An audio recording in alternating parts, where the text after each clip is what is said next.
Prophet ﷺ. As a matter of fact, there are many narrations stating that the Prophet ﷺ performed ablution and wiped over his clothes. A person who wears clothes on his feet while being in a state of ablution may apply masa over his clothes for one day if he's a resident, if he's a muqim, and up to 3 days if he is a traveler.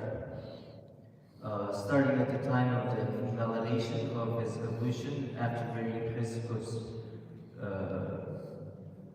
Prophet ﷺ stated that the period of applying masa over the clothes were 3 days, 3 nights for a traveler, and 1 day when a person takes off his one or both of his clothes when he's in a state of ablution after performing ablution by applying masa over clothes.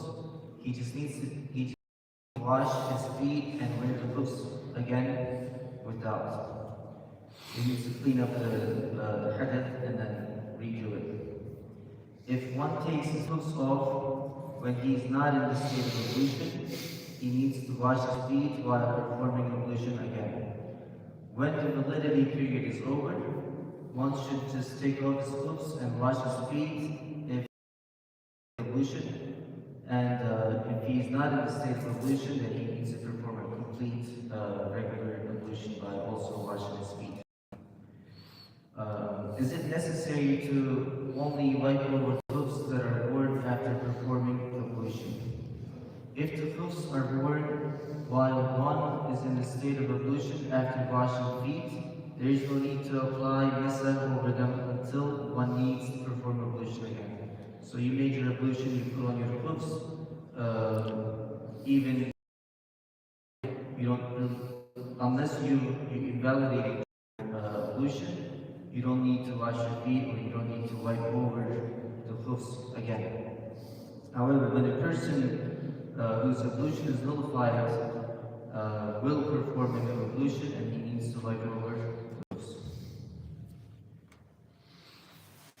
Is it permissible to apply masa over barefoot?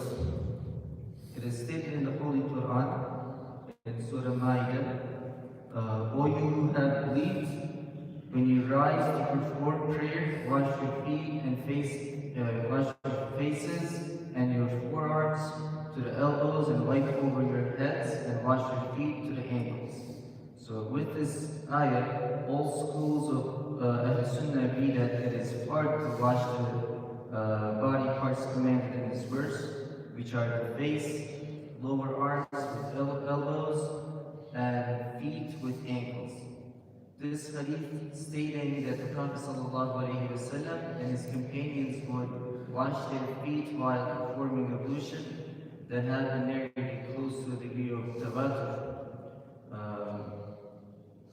are the proofs that washing feet during ablution is fard.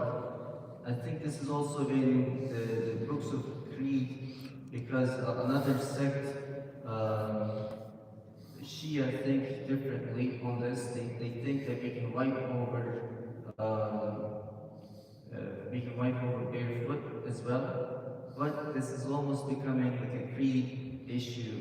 So this is included in the Sunni creed books as well that we have to wash the feet and it being a part is on the creed books as well. Moreover, when the Prophet ﷺ saw that some people were washing their feet, like applying masa, wiping over them, and water did not reach their heels, he said, woe to dry heels because of hellfire. And this is narrated in Bukhari. Also, the Prophet ﷺ warned the person who left a dry pan on his feet during the ablution, and he told him, go back and perform a complete ablution. So, if wiping was over, a little dry spot could pass, right? So it needed to be washed. Considering the verse and the hadith above, scholars of Islamic jurisprudence do not consider it permissible to apply masa over barefoot in ablution. Is it permissible to apply masa over socks hoofs. It is permissible to apply mesah over socks worn on hoofs, provided that they are thin and they pass water through themselves. When one applies mesah over them, the wetness will get to the hoofs, so it will be okay. If water does not pass through them, mesah will not be valid. But is this something recommended to do?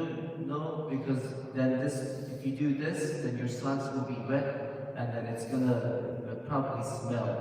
And when you come into the masjid, you want to avoid that as much as we can. Is it permissible to apply mesah over boots? Shoes like boots that cover the feet with the ankle bones, just like the hoofs, are considered as hoofs. So, in this respect, a person may apply mesah over the boots that are worn when he is in a state of ablution and may establish prayer without taking them off. But if there is something ritually impure on them or under them, which prevents one from establishing the prayer, he needs to clean that first and then establish the prayer, inshallah. Is it permissible to apply mesah over compression socks or anti-varicose socks? Special socks worn for treatment of varicose are considered as bandages on broken bones. One may apply over the bandages on broken or dislocated bones. And with this being in the same category, it is permissible to wipe over the anti-varicose or compression socks while performing ablution.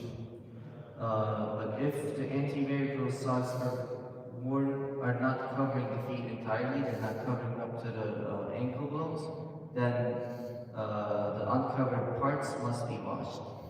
So if it's something for your under your feet or something, then you have to wash the rest of it, inshallah. I'll end with this for today, and then next week we're going to get into, inshallah, something that three schools have consensus on, but another school of thought thinks differently, and then we'll get into that, inshallah, applying mesah over socks without the hoofs. Inshallah, we'll get into that next week.